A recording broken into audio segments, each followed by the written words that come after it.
کہ ہم کیسے ہیں۔ مجھے معلوم ہے کہ انہوں نے اس صورتحال کو جس طریقے سے سنبھالا ہے، میرے خیال میں وہ صحیح طریقہ ہے۔ وہ بس زیادہ تر تاریخی کتابیں پڑھتے ہیں، مذہبی کتابیں بھی، اور پھر وہ ورزش کرتے ہیں، اور یہ دونوں چیزیں وہ ہمیشہ سے پسند کرتے آئے ہیں۔ تو میرا خیال ہے کہ اس حد تک ان کے مزاج کے مطابق ہے کہ وہ ان دونوں چیزوں پر توجہ مرکوز کر سکیں، اور جب بھی ہم کال کرتے ہیں ہمیں صرف 20 منٹ کے لیے بات کرنے کی اجازت ہوتی ہے، اور اسی وقت کے آس پاس اچانک لائن منقطع ہو جاتی ہے۔ تو وہ اس بات پر بہت توجہ دیتے ہیں کہ وہ پہلے 10 منٹ اس طرح گزار سکیں، جو کچھ بھی انہوں نے سیکھا ہے وہ ہمارے ساتھ بانٹ سکیں، جو کچھ بھی مذہبی یا زندگی کا وہ اسباق جو ہمیں سکھا سکیں، اور پھر آخری 10 منٹ وہ بہت توجہ دیتے ہیں یہ جاننے میں کہ ہم کیسے ہیں، ہماری کیا صورتحال ہے، ہمارا خاندان کیسا ہے، اور اس طرح کی دیگر باتیں۔ ہمیں حقیقت میں زیادہ وقت نہیں ملتا یہ پوچھنے کے لیے وہ کیسے گزر بسر کر رہے ہیں، لیکن میں جانتا ہوں کہ وہ بہت زیادہ مطالعہ کر رہے ہیں، یہ تو طے ہے۔ کتنے عرصے پہلے تھی آپ کی آخری کال؟ تقریباً 2 ہفتے پہلے شاید۔ یہ پہلی کال تھی جو ہمیں 2 مہینے بعد ملی تھی، لیکن ہم خوش نصیب تھے کہ ہم بات کر سکے ان سے تقریباً 2 ہفتے پہلے۔ یہ کیسے کام کرتا ہے؟ تو کیا آپ کو پہلے سے پتا ہوتا ہے کہ آپ بات کرنے والے ہیں؟ مثال کے طور پہ آج کیا آپ کو پتا ہے کہ آپ کب اگلی بار بات کریں گے؟ نہیں، یہ واقعی بے ترتیب ہوتا ہے۔ در حقیقت میں خوش ہوں کہ آپ نے پوچھا، کیونکہ ہمیں ایک پیغام آتا ہے اور وہ کبھی کبھار صبح 4 بجے کے قریب آتا ہے کسی بھی دن، اور وہ اچانک کہتا ہے ٹھیک ہے کال صبح 10 بجے آ رہی ہے، تو ہمارے پاس 6 گھنٹے ہوتے ہیں، اور اگر ہم اس وقت کے دوران جاگے نہ ہوں تو ہم سے وہ کال رہ جاتی ہے جو پہلے بھی ہو چکا ہے، اور پھر ہمیں انتظار کرنا پڑتا ہے مزید 3 مہینے جب تک کچھ نہ ہو، لیکن عموماً ہو جاتی ہے۔ ہم اس بارے میں کافی مستعد ہوتے ہیں، ہم جلدی میں جس بھی صورتحال میں ہو کال کر لیتے ہیں، ہم اس کے لیے اپنی کوئی بھی ضروری میٹنگ اور فوراً کال پر آ جاتے ہیں، اور پھر اکثر ہمیں تقریباً 1 گھنٹہ انتظار کرنا پڑتا ہے، اور پھر آخر کار کال آتی ہے اور ہمارے پاس بات کرنے کے لیے تقریباً 20 منٹ ہوتے ہیں۔ تو اس میں کوئی طریقہ نہیں ہے، یہ مکمل طور پر بد نظمی ہے۔ یہ تو ایسے محسوس ہوتا ہے جیسے اذیت دینے کا کوئی طریقہ ہو۔ آپ کو کیا لگتا ہے وہ ایسا کیوں کر رہے ہیں؟ وہ سابق وزیر اعظم کے ساتھ جو میرے خیال میں اس ملک کے سب سے مقبول شخص ہیں۔ مجھے لوگوں کی سمجھ آتی ہے، جب بھی میں کسی پاکستانی سے ملتا ہوں اکثر اوقات مجھے اس انٹرویو سے یاد کرتے ہیں۔ وہ انٹرویو لوگوں پر سب سے زیادہ اثر انداز ہوا تھا۔ میرے ساتھ گفتگو میں کسی بھی دوسرے لیڈر سے زیادہ بس دنیا کو یہ بتانے کے لیے ہے کہ عمران خان پاکستان میں کتنے مقبول ہیں، اور ایک بار پھر وہ سابق وزیر اعظم تھے، ایک بہت ہی مقبول وزیر اعظم۔ آپ کو کیا لگتا ہے وہ ان کے ساتھ ایسا سلوک کیوں کر رہے ہیں؟ آپ نے بالکل درست نقطہ اٹھایا، یہ ایک طریقہ ہے تاکہ انہیں توڑا جا سکے۔ وہ ایک بہت ہی حوصلہ مند انسان ہے، اور میں نہیں سمجھتا، جیسے کہ آپ جانتے ہیں، وہ ان لوگوں میں سے ایک ہیں جنہیں توڑنا سب سے زیادہ مشکل ہے۔ لیکن یہ تمام طریقے جیسے کہ آپ جانتے ہیں، روشنی بند کر دینا، ان کو اکیلا چھوڑ دینا، کپ اندھیرے میں ڈاکٹروں کو اجازت نہ دینا تاکہ وہ ان سے ملاقات کر سکیں، یہ یقینی بنانا کہ ہماری تمام کالز بالکل غیر متوقع اوقات پر ہوں تاکہ ہم ان سے بات نہ کر سکیں، یا ہمیں اجازت نہ دینا کہ ہم اپنی عدالت کی طرف سے مقرر کردہ ہفتہ وار کالز کر سکیں، یہ سب انہیں توڑنے کے حربے ہیں۔ لیکن وہ اپنی اچھی قسمت سے ذہنی طور پر اتنا حوصلہ مند ہو چکے ہیں جتنا کوئی ہو سکتا ہے، اور یہ ان کی ایمان کی وجہ سے ہے۔ انہیں اللہ پر پکا ایمان ہے، اور وہ جیسا کہ آپ جانتے ہیں ہمیشہ سے ذہنی طور پر بہت مضبوط ہیں۔ تو یہ سب عذاب دینے کے طریقے ہیں، جیسا کہ آپ نے کہا۔ ایک اور بات، کیا انہیں پیشکش نہیں کی گئی تھی؟ کیونکہ انہوں نے ایک مضمون لکھا تھا کچھ عرصے پہلے ٹائم میگزین میں، انہوں نے ذکر کیا تھا کہ انہیں ایک پیشکش کی گئی ہے، ایک آپشن جو گھر پر نظر بندی پر مشتمل تھا، اور میرا خیال ہے ان کی کچھ شرائط تھی۔ وہ چاہتے تھے کہ کچھ گھر کے دوسرے لوگ جو ان کے خاندان یا ان سیاسی جماعت سے تعلق رکھتے ہیں، شاید آپ مجھے تھوڑی سی مزید تفصیل دے سکتے ہیں اس ڈیل کے بارے میں، اور ان کا اس کرنا ان کی استحکامات کا ایک اور ثبوت ہے۔ تو میرا خیال ہے کہ یہ زیادہ تر اس بات سے متعلق ہے، اور ان کے پارٹی کے ارکان اور خاندان کے افراد اس وقت جیل میں ہیں، اور آپ جانتے ہیں انہی جیسے حالات ہیں، تو وہ بہت ہی اصول پسند شخص ہیں، وہ ایسا ہرگز نہیں کریں گے۔ میرے خیال میں اس نے یقیناً ایک کردار ادا کیا ہوگا، وہ اس طرح نہیں چاہیں گے، وہ صرف ان کے ساتھ ہم نوا رہنا چاہیں گے۔ وہ ہمیشہ سے بہت ہی اصول پسند شخص ہیں، میرا نہیں خیال کہ وہ اپنے اصولوں کے خلاف جائیں گے جذبات میں آ کر۔ آپ لوگوں نے ان سے کیا کہا ہے، جیسے کہ میں صرف تصور کر رہا ہوں کہ اگر میرے والد ہوتے یا کوئی رشتہ دار ایسی صورتحال میں ہوتا تو میں اس سے اصرار کر رہا ہوتا، کیونکہ آپ لوگ لندن میں پیدا ہوئے اور لندن میں ہی رہتے ہیں، تو آپ پاکستانی پولیٹکس سے دور ہیں۔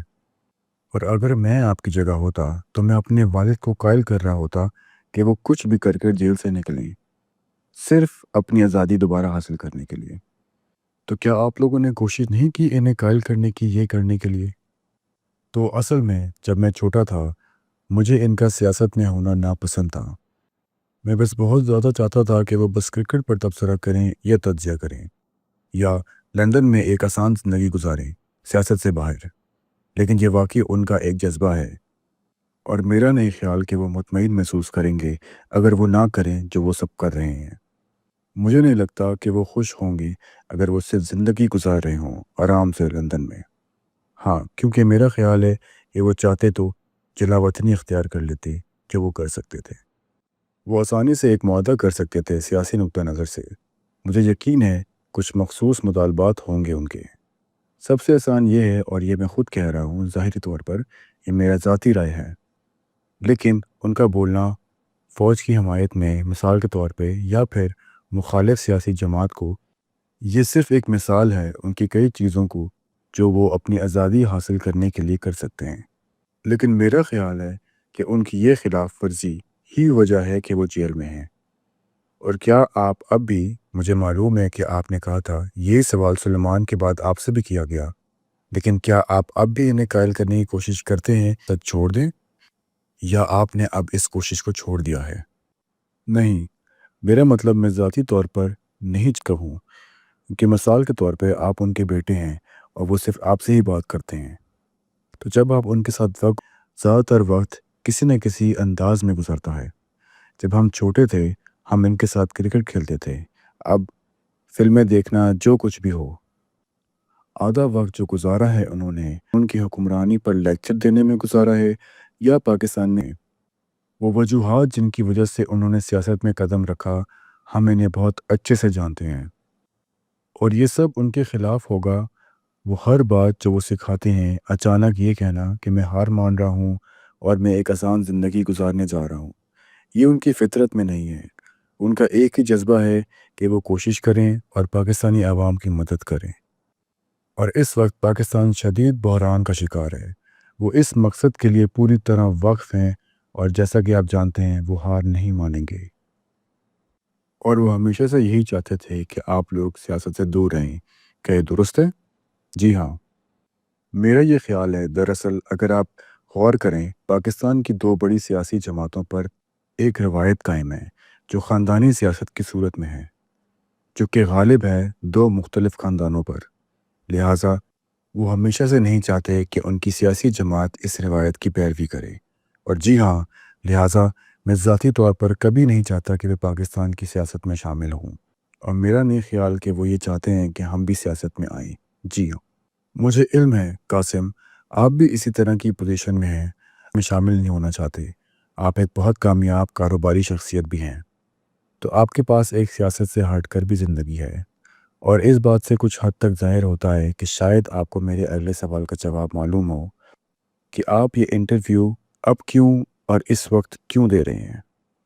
تو سب سے بڑھ کر ہم نے آزمایا ہے جس کے بارے میں ہمیں لگے کہ وہ انہیں باہر نکالنے میں مدد کر سکتا ہے۔ ہم نے کبھی نہیں سوچا تھا کہ وہ اتنے عرصے تک اندر رہیں گے جتنا وہ اب تک رہ رہے ہیں۔ لہٰذا ہم کسی حد تک ان راستوں سے مایوس ہو چکے ہیں، اور ہم نے فیصلہ کیا ہے کہ ٹھیک ہے، اب واحد راستہ یہ ہے کہ کوئی عملی اقدامات لیا جائے کہ سامنے آ کر عوام کا خیال ہے۔ میں آپ کا شکر گزار ہوں کہ آپ نے اجازت دی کہ ہم یہاں اس معاملے پر بات کر سکیں۔ جو ہم چاہتے ہیں وہ ہے پاکستان کی طرف سے بین الاقوامی دباؤ، کیونکہ اس وقت عمران خان ایک غیر انسانی زندگی گزار رہے ہیں۔ وہ نہیں دے رہے انہیں بنیادی انسانی حقوق، وہ واقعی میں کسی بھی طور پر کافی اقدامات نہیں کر رہے، اور جو ہم چاہتے ہیں وہ ہے عالمی دباؤ۔ جی بالکل، میرے خیال سے جیسے قاسم نے کہا، ہم نے کوشش کی، ہم نے بہت کوشش کی، ہم نے باقی تمام راستے آزما لیے، قانونی ذرائع، اور اب یہ معاملہ بالکل خاموش ہو چکا ہے۔ ایسا لگتا ہے یا کم از کم صورتحال بہت خاموش ہو گئی ہے۔ اور آپ جانتے ہیں یہ صرف بنیادی طور پر انسانی حقوق کی بات ہے، نہ صرف ہمارے والد کی بلکہ دیگر سیاسی قیدیوں کے لیے بھی، کی جمہوریت کی بحالی کے لیے بھی، ہمارے اپنے ذاتی فوائد سے ہٹ کر۔ جی ہاں، یقیناً آپ کے ذاتی فوائد ہیں، یہ آپ کے والد ہیں۔ اور دیکھیں، بس بین الاقوامی برادری کو سمجھانے کے لیے کہ پاکستان میں صورتحال کس قدر سنگین ہے۔ پاکستان کی آبادی کتنی ہے؟ تقریباً 200 ملین، میرے مطابق شاید ہو 200 ملین سے بھی زیادہ۔ تو بڑی فوجی طاقت، جہاری ہتھیار بھی ہیں، بڑی معیشت بھی ہے۔ کیوں بہت سے لوگ یہ نہیں سمجھتے کہ کس طرح پاکستان جمہوریت کی حمایت کرنے والا ملک ہے؟ اور یہ میں اپنی ذاتی رائے پیش کر رہا ہوں۔ میں جمہوریت اور ایک بڑا وکیل ہوں۔ پاکستان میں جو ہوا ہے، ایکس کو لفظی طور پہ ممنوع کر دیا گیا ہے، مکمل طور پہ ممنوع کر دیا گیا ہے۔ مظاہرین پر ہلاکت، آپ کے والد کا نام ٹی وی سے منع کر دیا تھا، ریڈیو اسٹیشن اور سوشل میڈیا سے بھی۔ یقین کریں، کوئی ان کا نام بھی نہیں لے سکتا تھا۔ مجھے نہیں معلوم ہے کہ کوئی اس کو جمہوریت کہہ سکتا ہے، اور وہ یہ ہے کہ لوگ حوالہ دینے کے لیے قاسم، وہ آپ کا نام استعمال کر رہے تھے آپ کے والد کا حوالہ دینے کے لیے، بین سے بچنے کے لیے، اور آپ کے والد کے خلاف الزامات جو ہیں وہ بے حد اہم۔ میں سمجھتا ہوں کہ یہ ایک سیاسی سازش ہے، مگر یہ جمہوریت کی ہر اس حد سے باہر ہے جو تصور کی جا سکتی ہو۔ میرا مطلب ہے میں کافی ہے برازیل کی بھی، حالانکہ برازیل میں اس حد تک کچھ بھی نہیں ہوا جو پاکستان میں کیا جا رہا ہے۔ تو یہ سب کافی افسوسناک ہے، جس سب سے آپ کے والد گزر رہے ہیں اور جس سب سے ملک گزر رہا ہے۔ اور میں پھر یہ اپنی رائے بتا رہا ہوں، اور میں جانتا ہوں کہ آپ اس انٹرویو پر آئے ہیں سیاست سے دور اور اپنے والد کے بارے میں زیادہ بات کرنے کے لیے، لیکن میں ان کو جو سن رہے ہیں اور جو پکے ہیں یہ بتانا چاہتا ہوں کہ اس ملک میں کیا ہو، والد کی لڑائی کتنی اہم ہے۔ آپ نے پاکستان پر بین الاقوامی دباؤ کے بارے میں بات کی، اور ہم نے گزشتہ سال کے آخر میں ایسا کچھ ہوتے دیکھا، اور اب یہ بات کافی دب چکی ہے، مجھے نہیں پتا کیوں۔ میں رچرڈ گرینل کے بارے میں بھی بات کرنا چاہتا ہوں، جو کہ ٹرمپ انتظامیہ کے ایک خصوصی سفیر ہے۔ اس نے بنیادی طور پر آپ کے والد کی رہائی کے لیے، مجھے لگتا ہے گزشتہ سال کا آخر چل رہا تھا، انتخابات کے بعد، ٹرمپ کے انتخابات جیتنے کے بعد، اس نے کہا ہے کہ معذرت، میرا پہلے آپ سے سوال یہ ہے کہ اس حوالے کو پڑھنے سے پہلے کیا آپ کی کبھی بات ہوئی ہے رچرڈ سے، ان کے اس بیان سے پہلے یا بعد میں؟ تو ہم رچرڈ کے کافی شکر گزار ہیں، ان کی ساری حمایت، اور میں نے ان کی ٹویٹ دیکھی، ہم نے اس کے ساتھ ذاتی طور پر کوئی رابطہ نہیں کیا ہے۔ میں ان کی ٹویٹ پڑھ کے سناتا ہوں۔ یہ ٹویٹر پہ رچرڈ ہے، یہ پچھلے سال نومبر کے قریب کی تھی۔ دیکھو پاکستان، جھوٹے الزامات پر جیل میں ٹرمپ جیسے رہنماؤں کو اور عوام کو امریکی کی سرخ لہر سے متاثر کیا گیا ہے۔ دنیا بھر میں سیاسی کاررواؤں کو روکو۔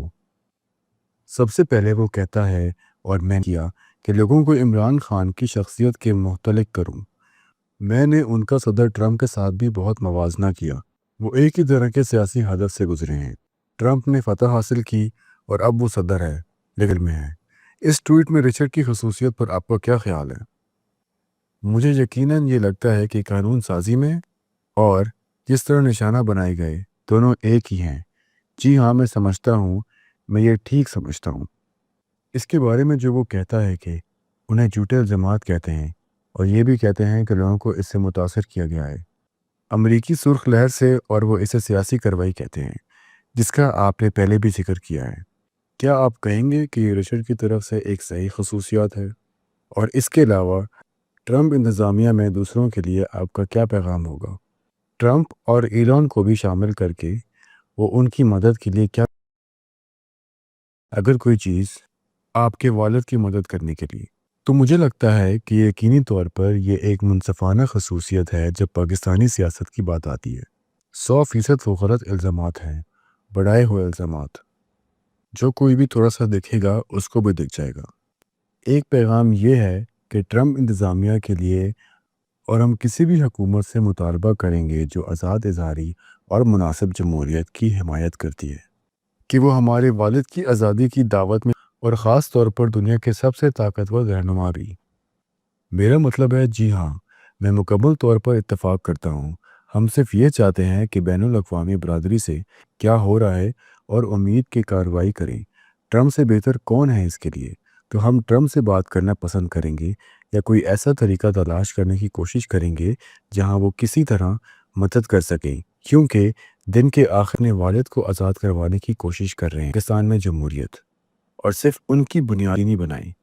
کیا آپ اس بات سے مطمئن ہوں گے اگر دنیا میں کوئی جو کافی جانی شخصیت ہو یا اس کا سیاسی اثر ہو جو مدد کرنا چاہتا ہے؟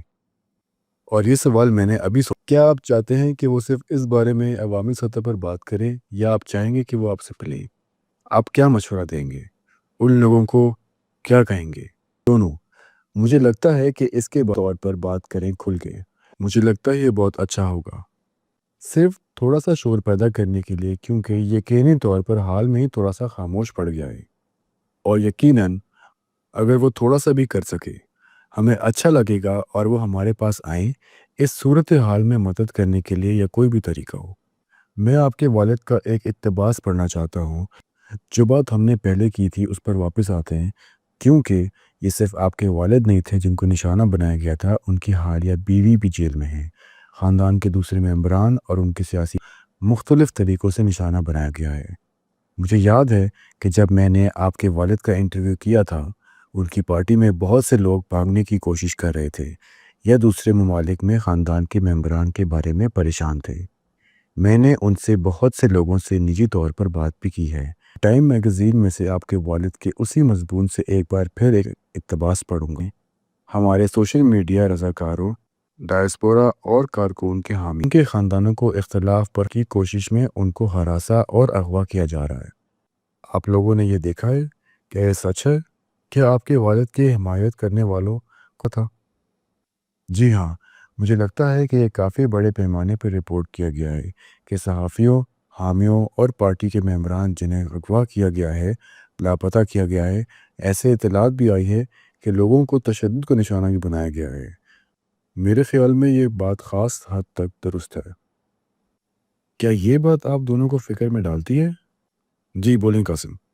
میں بس یہ کہنے لگا تھا کہ میرا مطلب ہے سلمان نے کہا ہے کہ رپورٹس میں یہ بات کافی حد تک واضح ہے کہ وہ تقریریں دیتے ہیں، بکھرے ہوئے دکھتے ہیں اور پریشان حال نظر آ رہے ہوتے ہیں، اور اچانک وہ میرے والد پی ٹی آئی کا حصہ نہیں رہتے، یا اچانک وہ لوگ سیاست بھی چھوڑ کے چلے جاتے ہیں، اور یہ سب اس سب سے یہ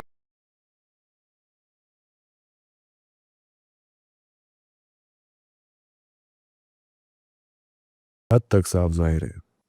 کیا یہی وجہ ہے؟ میں نے آپ سے پہلے بھی پوچھا تھا کہ آپ عوامی طور پر بات کیوں نہیں کر رہے ہیں؟ آپ نے پہلے کبھی نہیں کی، اس کی کیا وجہ ہے؟ اور آپ تھوڑا سا شاید اپنے والد کی گرفتار کی ابتدائی دنوں کی وضاحت کر سکتے ہیں؟ آپ تب کہاں تھے جب آپ نے اس بارے میں سنا تھا؟ آپ کے دماغ میں پہلی چیز کیا آئی تھی؟ کیا آپ کو اس کے ہونے کی توقع تھی؟ میں جانتا ہوں کہ آپ نے پہلے بھی کہا تھا کہ آپ کو توقع نہیں تھی کہ اتنا وقت گزر جائے گا۔ میں جاننا چاہتا ہوں کہ آپ نے پہلے اور جب وہ پہلی دفعہ گرفتار ہو کر چھٹ گئے تھے تو اس کی وجہ سے بڑے پیمانے پر احتجاج کیے گئے تھے، اور وہ پھر گرفتار ہو گئے، اور لوگ آہستہ آہستہ خاموش ہو گئے۔ ہم ہمیشہ سے کافی نجی لوگ رہے ہیں۔ یہ بات واپس اس نقطے پر آتی ہے جو ہم پہلے بھی بات کر رہے تھے، کہ ہمارے والد نے کبھی نہیں چاہا کہ ہم پالیٹکس میں آئیں۔ ہمیں خود بھی اس میں دلچسپی نہیں تھی، اس لیے یہ فیصلہ ٹھیک لگا کہ ایک زیادہ سکون زندگی گزر جائے۔ اور انگلینڈ میں رہنے کے لیے یہ ایک اچھا پہلو تھا کہ ہمیں عوام کی آنکھوں میں زیادہ نہیں رہنا پڑتا تھا۔ لیکن مجھے بہت اچھی طرح یاد ہے جب ان کی گرفتاری ہوئی، اس وقت میں اپنی زندگی کے سب سے بڑی اپنی نوآماز کاروبار کے لیے، میفو کے لیے، میں اسٹیج پر جانے والا تھا لوگوں کے سامنے بولنے کے لیے، اور جب میں تیاری کر رہا تھا تقریباً 1 گھنٹہ 1.5 گھنٹہ پہلے میرے کاروباری ساتھی کا اچانک سے رنگ اڑ گیا، اور اس نے مجھے اپنا فون دکھایا۔ میں نے دیکھا کہ میرے والد گرفتار ہو گئے ہیں۔ اس وقت یقیناً ہم اس قسم کی چیزوں سے آسانی سے گزر جاتے ہیں۔ ہم نے انہیں گولی لگتے ہوئے دیکھا ہے، ہم نے انہیں پہلی بار گرفتار ہوتے دیکھا ہے، انہوں نے ہمیں خود بیٹھکان میں معاف لا رہے ہیں، تو ہم ان سب چیزوں کے عادی ہو گئے ہیں۔ جب یہ ہوا مجھے یاد ہے کہ میں صرف یہ سوچ رہا تھا کہ میری سپیچ کتنی معمولی لگ رہی ہے، حالانکہ اس وقت کے لیے میری زندگی کی سب سے بڑی تقریر تھی۔ میں اسٹیج پر گیا لیکن میرا دھیان سارا ادھر تھا۔ میں کچھ الفاظ بھول گیا لیکن پھر بھی ٹھیک ٹھاک گزر گیا۔ لیکن سب سے زیادہ جو بات مجھے یاد ہے وہ یہ تھی کہ جب یہ ہوا اندازہ نہیں تھا کہ کتنا لمبا چلے گا۔ مجھے لگا تھا 1 مہینہ 2 مہینہ زیادہ سے زیادہ، لیکن اب تقریباً 2 سال ہونے کو ہیں اور وہ پورے وقت انفرادی قید میں ہیں۔ تو ہاں، یہ سب کچھ کافی وحشیانہ رہا ہے۔ سلیمان، اس کی کیا امیدیں تھیں اور آج ہم جہاں ہیں اس کے بارے میں آپ کیا کہیں گے؟ ہاں، مجھے بھی یاد ہے، لیکن میں اس وقت اور میرا اپنا رد عمل تھا۔ مجھے اس نے اتنا حیران نہیں کیا کہ کچھ دن پہلے ہی میری ان سے بات ہوئی تھی اور انہوں نے مجھے بتایا تھا کہ یہ ممکن ہے کہ انہیں گرفتار کیا جا سکتا ہے، لیکن اس سے پہلے بھی اسی سال انہیں گرفتار کیا گیا تھا، 9 مئی یا اس کے بعد کے احتجاج کے دوران، اور پھر کچھ دنوں بعد انہیں چھوڑ دیا گیا تھا۔ تو مجھے امید تھی کہ اس دفعہ بھی ویسے ہی ہوگا، اور میں تو بالکل بھی اس امید میں نہ تھا کہ لگ بھگ 2 سال بعد بھی انہیں یہ پیشکش کب پیش کی گئی تھی۔ میں صرف یہ کہنا چاہتا ہوں کہ مجھے یاد ہے اسی رات جس طرح یہ سب ہوا، میں انہیں میسیج کر رہا تھا عوامی گفتگو کے مشورے کے لیے، کیونکہ میں 100 لوگوں کے سامنے بولنے جا رہا تھا اور اور پھر صبح عجیب بات کہ انہیں لے جایا گیا۔ یہ واقعی دل توڑ دینے والی بات ہے جو آپ لوگوں کے ساتھ ہو رہا ہے، اور سب سے پہلے تو میں عزت کرتا ہوں خاص کر پاکستانی سیاست کے حوالے سے، جہاں ہمیشہ بچوں کو تیار کیا جاتا ہے کہ وہ اپنے والد کے نقش قدم پر چلیں۔ پاکستان میں ہمیں دہائیوں سے یہ روایت چلتی دیکھی ہے۔ عمران خان نے آپ دونوں کو سیاست سے دور رکھا ہے، آپ کی حفاظت کی۔ یہ بہت قابل تعریف کی بات ہے کیونکہ پاکستان کی سیاست بہت ہی خطرناک ہے، اور آپ دونوں جتنے متوازی ہو وہ بھی بہت قدر کی بات ہے۔ جو ہم ملے تھے قاسم، تم مذاق میں بھی کہہ رہے تھے کہ تم واقعی بہت عاجز ہو۔ آپ دونوں اپنے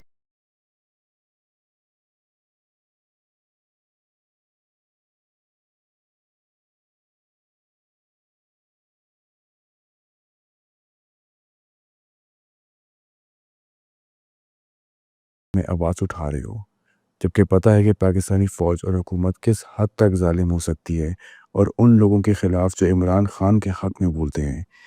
یہ بہت ہمت والی بات ہے اور میں اس بات سے دل کا احترام کرتا ہوں۔ میں یہ بھی پوچھنا چاہتا ہوں کہ جب انہیں گھر میں نظر بندی کی پیشکش دی گئی تھی جیل سے نکلنے کے لیے، تو کیا آپ نے انہیں مشورہ کیا تھا؟ کیا انہوں نے کبھی پوچھا تھا کہ کیا یہ ڈیل ایکسیپٹ کر لینی چاہیے یا یہ فیصلہ ہمیشہ ان کا اپنا تھا؟ اور کیا گھر میں کسی اور فرد سے اس فیصلے پر مشورہ کیا ہو؟ مجھے نہیں لگتا کہ وہ کبھی ایسی ڈیل لیں گے۔ میں انہیں ایسے فیصلے کرتے ہوئے دیکھ ہی نہیں سکتا کہ وہ صرف اپنی جان بچانے کے لیے کریں۔ وہ بہت زیادہ اصولوں کے ساتھ چلنے والے انسان ہیں۔ جیسے کہ میں نے پہلے بھی کہا، جب تک ان کا مشن پورا ہو رہا ہے وہ مطمئن ہے، اور مجھے نہیں لگتا کہ وہ کسی ڈیل کو قبول کریں گے جب تک ان کے حامی بھی جیل میں ہیں۔ ان کی طرف سے مجھے نہیں لگتا کہ وہ گھر چلے جائیں گے اور بیٹھ جائیں گے جبکہ باقی لوگ جیل میں ہوں گے۔ اور ایک اور بات جو لوگ واقعی جاننا چاہیں گے وہ یہ ہے کہ آپ کے والد کے ساتھ کالز ہوتی تھیں، ان میں آپ لوگ کس چیز پر بات کرتے تھے؟ کیا وہ کوئی دھیانی باتیں کرتے تھے؟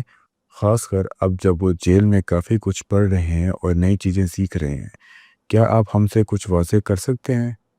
میں جانتا ہوں کچھ باتیں آپ کی نجی ہوں گی، لیکن ان سب لوگوں کے لیے جو آپ کے والد کے ساتھ دے رہے ہیں، ان پر یقین رکھتے ہیں، اور جن لوگوں نے پچھلے سال احتجاج میں اپنی جان تک داؤ پر لگا دی، ان کے لیے کچھ وقت اچھا ہوگا۔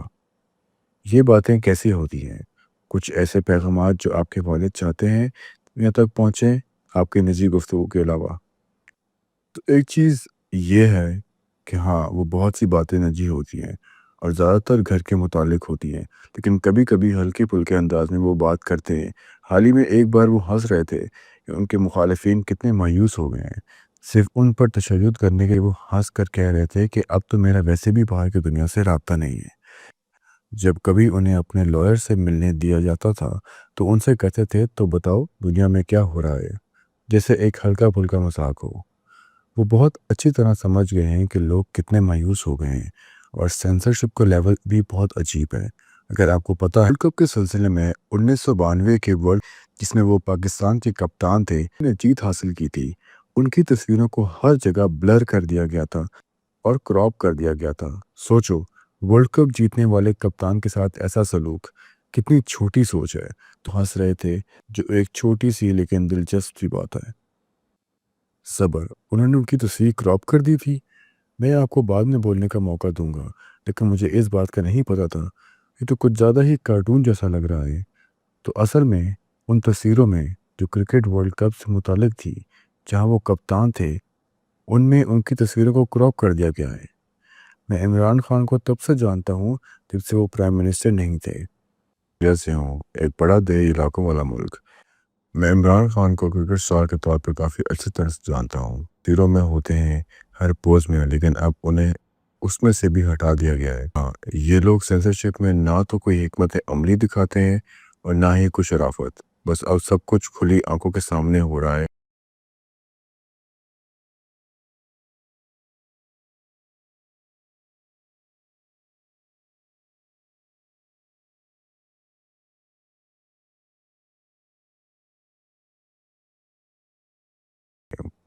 سلیمان، شاید آپ سے بھی یہی سوال ہے، ان گفتگو کا کیا لہجہ ہوتا ہے اور آپ کے والد کا حال کیا ہے؟ اب تک جو آپ نے بتایا ہے اس سے صرف یہی لگتا ہے کہ وہ صرف مضبوط نہیں بلکہ برداشت زیادہ مضبوط ہے۔ یہ برداشت ہی نہیں کر رہے بلکہ مخالف پارٹی کی مایوسی۔ ہاں، مطلب جیسے کہ میں نے پہلے بھی کہا، نہیں ہے جو اپنے حالات کے بارے میں شکایت کرے۔ مجھے پورا یقین ہے کہ ان کے لیے بہت مشکل ہوگا۔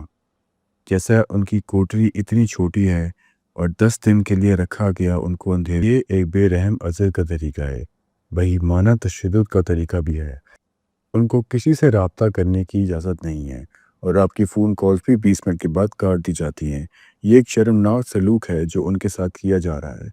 وہ لوگ جنہوں نے سنگین جرائم کیے ہیں، جو کہ ظاہر ہے کہ آپ کے والد ان کے نزدیک بھی نہیں آتے۔ لیکن معذرت کہ میں نے آپ کی بات کاٹی سلیمان، وہ ایک مثبت رویے سے محسوس کرتے ہیں۔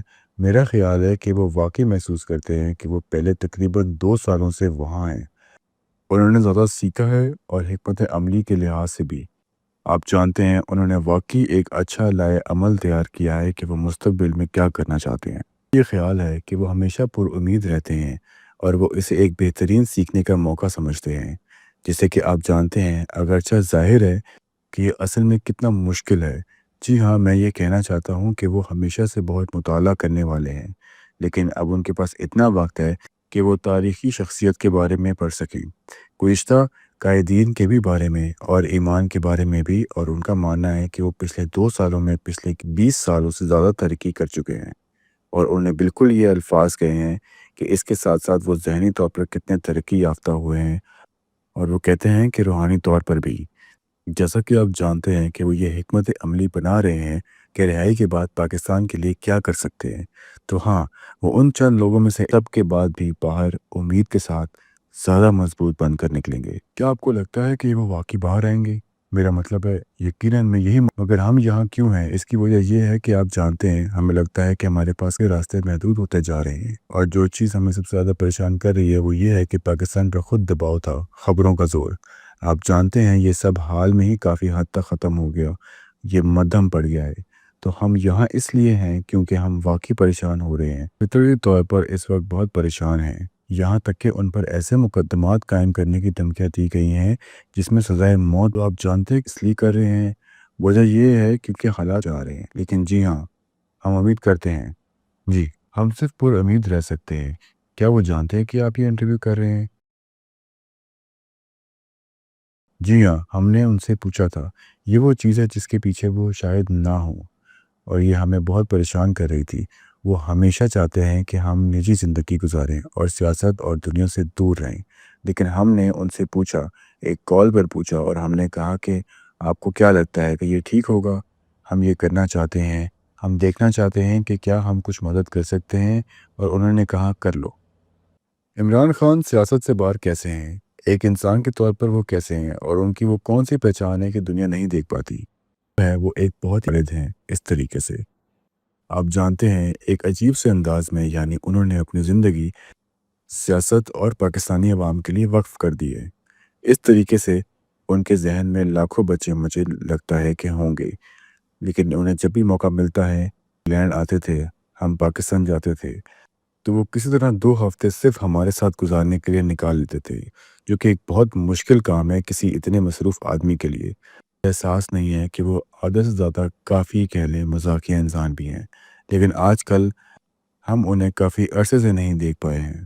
میرا مطلب ہے آخری دفعہ جب ہم نے انہیں دیکھا تو وہ اپنے لوگوں کے لیے، اپنے سپورٹرز کے لیے ایک ریلی کر رہے تھے، اور اس وقت ان کی جان کے لینے کی کوشش کی گئی تھی، لیکن یہ بات تھوڑی سی الگ ہے جب ان کی جان لینے کی کوشش کی گئی اور انہیں ٹانگوں میں 3 گولیاں لگی تھیں اور اگر ان کا ایک کو نیچے نہ کرتا تو انہیں سینے اور وہ سپورٹر بدقسمتی سے واقعی میں اپنی جان گنوا بیٹھا۔ لیکن اس کے بعد ہم فوراً نکل گئے اور ان سے ملنے گئے اور اس سفر کا اپنا ہی ایک سفر بھی تھا۔ ہم تقریباً 15 گاڑی ایک بام پروف گاڑی میں تھے، وہاں ایک نقلی گاڑی بھی تھی اور ایک گاڑی جس میں ڈیٹنیٹرز تھے جو پیچھے سے تیار تھی۔ جب ہم گھر پہنچے تو ہمیں یہ دیکھنا پڑا کہ ہمارے کھانے میں زہر نہ ہو۔ ہمیں کھڑکیوں سے دور رہنا پڑتا تھا کیونکہ سنائپر کا خطرہ تھا۔ ہر جگہ افراتفری تھی، سب کچھ انتہائی پریشانی سے بھرا تھا، اور یہ آخری مرتبہ تھا جب ہم نے انہیں دیکھا۔ یہ وہ آخری دفعہ تھا جب ہم ان سے ٹھیک سے مل پائے تھے اور بات کر پائے تھے، اور وہ اس وقت ویل چیئر میں تھے، گولیاں لگی ہوئی تھی، اور بہت عجیب لگتا تھا انہیں ویل چیئر میں دیکھنا کیونکہ وہ عام طور پر ایک بھرکار شخصیت رہتے تھے۔ پھر بھی چلنے میں مشکل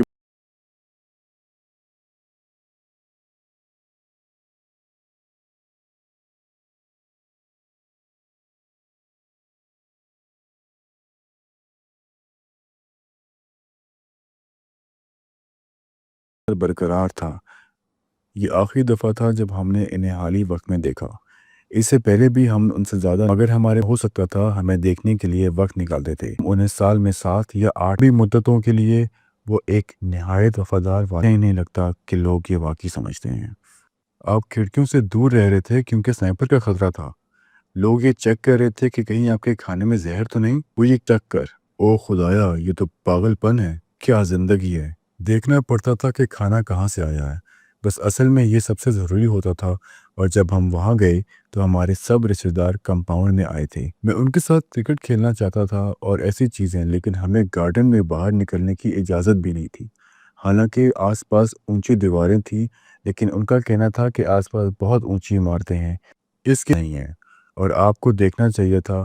جب ہم ایئرپورٹ سے گاڑی تک یا گاڑی سے ایئرپورٹ تک جا رہے تھے، ہمیں ایسے گھیر لیا گیا تھا جیسے پینگوئنز کے ارد گرد حفاظت کی ہو، اور ہمیں جلدی سے گاڑی میں گھسیڑا گیا۔ سب کچھ کافی ڈرامائی تھا، اور میں یہ بات ہلکے میں نہیں کہہ رہا کیونکہ ہر دفعہ جب پاکستان جاتے ہیں کچھ نہ کچھ ڈرامہ ہوتا ہے، لیکن یہ جب ہم آخر بار گئے تو یہ سب سے بڑھ کر تھا۔ کیا آپ کو اب وہاں جانا محفوظ محسوس ہوگا اگر آپ اپنے والد سے مل سکتے؟ ہمیں منع کیا گیا ہے جانے کے لیے کیونکہ ہماری آنٹیاں گرفتار ہو گئی ہیں، ہمارے کزنز بھی گرفتار ہو گئے ہیں، کچھ تو جیل میں ہیں، اور ہمیں دھمکیاں بھی کافی زیادہ ہیں، اور ہم جاتے ہیں تو ہم اپنے والد کے لیے ایک ظاہری کمزوری بن جاتے ہیں، اور ایک اور طریقہ جس سے وہ ان تک پہنچ سکتے ہیں، اور اس لیے وہ ہمیشہ ہمارے آنے کے دوران سب سے زیادہ ٹینشن کے وقت تھا۔ کافی پریشان رہتے تھے کیونکہ وہ ڈرتے تھے کہ جب وہ لوگ بے چین ہوتے ہیں وہ ہر طریقہ اپنا رہے ہوتے ہیں، وہ کیا کر سکتے ہیں۔ ظاہر ہے اس بارے میں سوچا ہے، ہاں، آپ کبھی نہیں جانتے کہ کیا ہو سکتا ہے۔ اگر آپ کا پاکستانی فوجی سطح یا ان لوگوں سے بات کر سکیں جو فیصلہ ہوگا، میں یہ کہنا چاہوں گا کہ صرف ایک بات کا لحاظ رکھیں، پاکستان میں جمہوریت کا فیصلہ عزت کے لائق ہے، اور وہ شخص جو پچھلے جنرل انتخابات کو دیکھ چکا ہے اس میں یہ بات صاف نظر آتی ہے کہ پی ٹی آئی کے امیدوار کو اپنے نام پر انتخابات لڑنے تک کی اجازت نہیں ملی۔ وہ آزاد امیدوار کے طور پر کھڑے ہوئے اور پھر بھی سب سے زیادہ سیٹ جیت کر دکھائی۔ یہی تھا، اور اس کے باوجود مختلف طریقوں سے جمہوری عمل کو روکنے کی کوشش کی گئی۔ تو میرا پیغام یہ ہے، جمہوریت کا احترام کریں، عوام کے فیصلے کا، اور پاکستان کو اس راستے پر چلائیں جہاں عوام کی آواز سب سے اونچی ہو۔ بالکل، جب آپ دیکھتے ہیں کہ پچھلے الیکشن میں جس طرح کے طریقے استعمال کیے گئے تو یہ سب کچھ کسی ڈیموکریسی کا حصہ نہیں لگتا۔ ایک ایسے تقریباً 40% لوگ غیر تعلیم یافتہ ہیں، ان لوگوں کے لیے بیلٹ پہ نشان دیکھ کر ووٹ دینا بہت ضروری ہوتا ہے، اور اسی نشانی کو کرکٹ کا بیٹ جو کہ عمران خان سے جڑا ہوا ہے الیکشن سے چند دن پہلے بین کر دیا گیا۔ اس کا مطلب یہ ہے کہ عوام کو یہ تک نہیں معلوم ہو سکا کہ یہ ووٹ کہاں دینا ہے۔ اس کے علاوہ الیکشن کے دن ٹویٹر بین کر دینا، انٹرنیٹ بند کر دینا، اس سب سے انتخابات میں دھاندلی ظاہر ہے۔ شاید یہ سب سے ظاہری دھاندلی انتخابی مداخلت جو میں نے کسی جمہوری نظام میں دیکھی۔ تمہارے والد قید میں ہیں کچھ الزاموں کی بنیاد پر، اور شاید میں آخری 2 سوال پوچھنے سے پہلے شاید سلیمان میں نے بات کی ہے کہ یہ الزامات کتنے بے معنی اور بے مطلب ہیں۔ کیا الزام لگائے ہیں تمہارے والد پر؟ ایسے کون سی باتیں ہیں جن کی وجہ سے وہ قید میں ہیں؟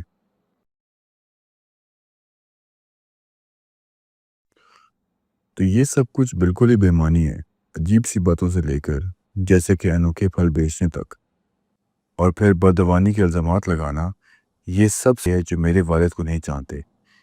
جو بھی میرے والد کو جانتا ہے اسے یہ اندازہ ہے کہ وہ کبھی بھی کرپٹ نہیں، اور اگر وہ کرپٹ ہوتے تو وہ 20 سال تک نہ لڑتے، اپنی پارٹی خود سے نہ بناتے اور اسے محنت نہ کرتے۔ وہ کسی بھی وقت کسی بڑی اسٹیبلش پارٹی میں شامل ہو کر، جسے کہ انہیں بار بار دعوت ملی، پیسہ اور اسرار و رسوخ بنا سکتے تھے، لیکن ان کا یہ طریقہ نہیں ہے۔ میں سمجھتا ہوں کہ اسٹیبلشمنٹ بھی یہ بات جانتی ہے کہ وہ کرپٹ نہیں ہیں، تو پھر ان پہ کرپشن کے الزام لگار بات ہے۔ اب سوال اٹھتا ہے قاسم، اس انٹرویو سے پہلے، جبکہ یہ معاملہ اتنا نازک ہے، جب پاکستان میں جو کچھ ہو رہا ہے وہ سب کے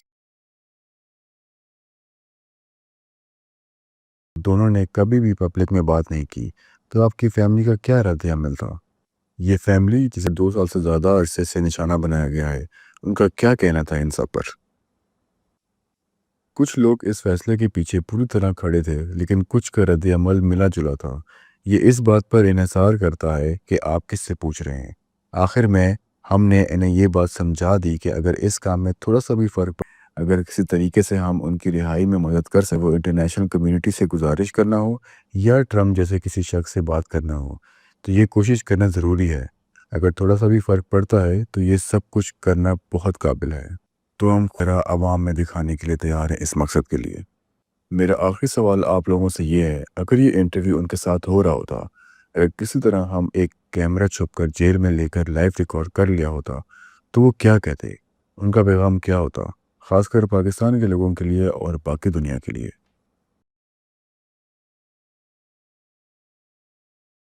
طرف سے ہم یہ کہہ سکتے ہیں کہ وہ ہمت نہیں ہارے۔ جب تک وہ رہا نہیں ہو جاتے وہ مضبوطی سے کھڑے رہیں گے، اور جب وہ رہا ہوں گے تو امید ہے کہ وہ ایک اثر ڈالیں گے، ایک تبدیلی لائیں گے۔ اور آپ دونوں، قاسم اور سلیمان، کا پیغام کیا ہوگا پاکستان کے لوگوں کے لیے اور دنیا کے لیے؟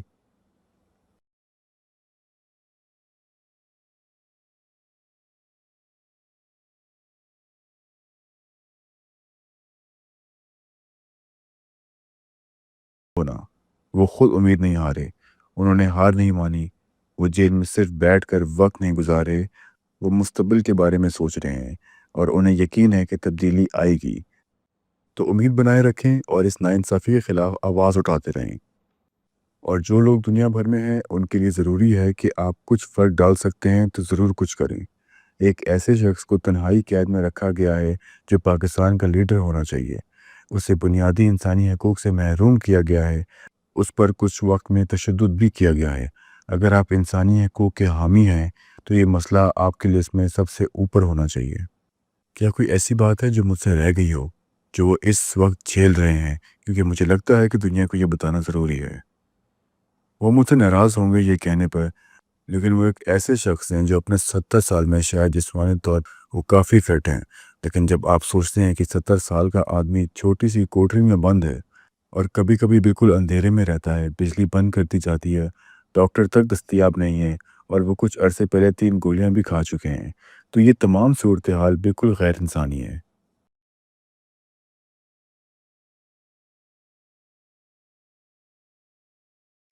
اور اگر میں اپنی بات ختم کروں تو یہ کہنا چاہوں گا کہ میں اکثر اپنے انٹرویوز میں کوئی موقف نہیں لیتا، لیکن کچھ حالات ایسے ہوتے ہیں جہاں خاموش رہنا ناانصافی ہوتی ہے۔ پاکستان ایک بہت بڑا ملک ہے، جیسا کہ آپ نے کہا 200 ملین سے زیادہ لوگ، یا تقریباً 1/4 بلین لوگ ہیں، ایک نیوکلیر پاور ہے، ایک اکنامک پاور بھی ہے۔ سب سے اہم بات یہ ہے کہ عمران خان جتنے بھی باغی ہیں ہے کہ میں ان کی کچھ پالیسی سے اختلاف رکھتا ہوں، اور ہو سکتا ہے کہ آپ دونوں بھی اپنے والد کی کچھ باتوں سے اختلاف رکھتے ہوں، پر لوگوں نے ان کو ووٹ دیا ہے، اور دنیا کو اگر آپ چپ رہ جائیں جب ایک جمہوریت کو دبایا جا رہا ہوتا ہے، اور اگر یہ معاملہ کسی بھی جمہوریت میں دہرایا جا سکتا ہے، اس لیے بہت ضروری ہے کہ آپ کی سیاسی سوچ کچھ بھی ہو، لیکن کچھ بنیادی اصولوں کے لیے کھڑے رہنا چاہیے۔ جمہوریت ان میں سے ایک ہے۔ میں دعا کرتا ہوں آپ کے والد جلد جیل سے رہا ہوں، دعا کرتا ہوں کہ وہ صحت مند رہیں، پاکستان میں حالات بہتر ہوں، اور آپ لوگ ایک عام زندگی گزار سکیں، عمران خان کی فیملی اور آپ دونوں بھی۔ میں آپ کا وقت دینے کا بہت شکریہ ادا کرتا ہوں۔ عمران خان کا بھی شکریہ کہ انہوں نے اس انٹرویو کی اجازت دی، اور میں امید کرتا ہوں کہ جلد دوبارہ عمران خان کا انٹرویو کروں۔ قاسم اور سلمان، آپ دونوں کا بہت شکریہ۔ خدا حافظ۔